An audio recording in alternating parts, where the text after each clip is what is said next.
ആളുകൾ വരിക. നമ്മളിങ്ങനെ ഇതുവരെ പരസ്യമൊന്നും ചെയ്തിട്ടില്ല. എനിക്ക് അറിയില്ല കേട്ടോ, അങ്ങനെ ക്ലാസ് എടുക്കാനൊന്നും എനിക്ക് അറിയില്ലായിരുന്നു. ഇവരെ നമ്മൾ റെക്ടോറിയൽ വന്നതിന് ശേഷം ഈ ലൈല മാം അതുപോലെ റസീന മാം അവര് നിർബന്ധിച്ച് ചെയ്യിപ്പിച്ചാണ് ഞാൻ ഇങ്ങനെ ഒരു ക്ലാസ് എടുക്കാനൊക്കെ ആക്റ്റീവ് ആയത്. എനിക്ക് ക്ലാസ് ഇങ്ങനെ ഓൺലൈനായിട്ട് ക്ലാസ് എടുക്കുന്ന കാര്യം ഞാൻ ഒരുപാട് ബാക്കിലാണ്. ഓഫ്ലൈൻ ആയിട്ട് ഞാൻ മുമ്പും പല ക്ലാസ്സുകൾ എടുക്കാറുണ്ട്. എത്ര ആളുകൾക്ക് വേണമെങ്കിലും ക്ലാസ് എടുക്കാൻ എനിക്ക് കഴിയുമായിരുന്നു. പഠിത്തമൊന്നും ചെയ്തിട്ടില്ലെങ്കിലും മുമ്പൊക്കെ ഞാൻ ഒരുപാട് ഓഫ്ലൈൻ ക്ലാസ്സുകൾ ചെയ്തിട്ടുണ്ട്. പക്ഷെ ഓൺലൈൻ ക്ലാസ് എടുക്കുക എന്നുള്ളത് എനിക്ക് വലിയൊരു ഭാരമായിട്ടാണ് എനിക്കത് ഫീൽ ചെയ്തിട്ടത്.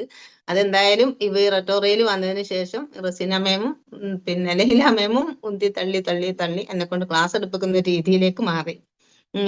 അത് ഞാൻ പല ആളുകളോടും പറയാറുണ്ട്, ക്ലാസ് എടുക്കാനോ നമുക്ക് എന്തെങ്കിലും കാര്യങ്ങൾ നമ്മൾ ഉള്ളിലുള്ളത് മറ്റുള്ള ആളുകൾക്ക് അവതരിപ്പിക്കാനോ നിങ്ങൾ ആഗ്രഹിക്കുന്നുണ്ടെങ്കിൽ ഈ രണ്ട് വ്യക്തികളെ സമീപിച്ചു.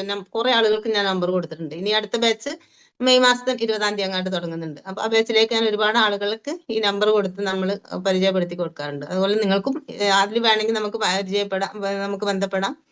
വളരെ രീതിയിൽ നമുക്ക് കഴിയില്ല എന്ന് വിചാരിച്ച പല കാര്യങ്ങളും ഞാൻ ഉദ്ദേശിക്കുന്നത് ക്ലാസ് തന്നെ. കാരണം ക്ലാസ് എടുക്കാൻ എനിക്കറിയും, പക്ഷെ ഇത് ഓൺലൈനിലേക്ക് എങ്ങനെ കൊണ്ടുവരും, എങ്ങനെ ഇത് മറ്റുള്ള ആളുകൾക്ക് ഓൺലൈനിൽ ക്ലാസ് എടുക്കുന്നുള്ളത് എനിക്ക് അതിനെക്കുറിച്ച് ആലോചിക്കുമ്പോൾ തന്നെ എനിക്ക് എന്താ പറയാ, ഒരു ഫോബിയ എന്ന് പറയില്ല, അത്രയും പ്രശ്നമായിരുന്നു. പക്ഷെ അതിനൊക്കെ മറികടന്ന് ഇവര് രണ്ടാളും നമ്മളെ ഉന്തി തള്ളി ക്ലാസ് എടുപ്പിച്ച് ഈ രീതിയിലേക്ക് മാറ്റി തന്നു.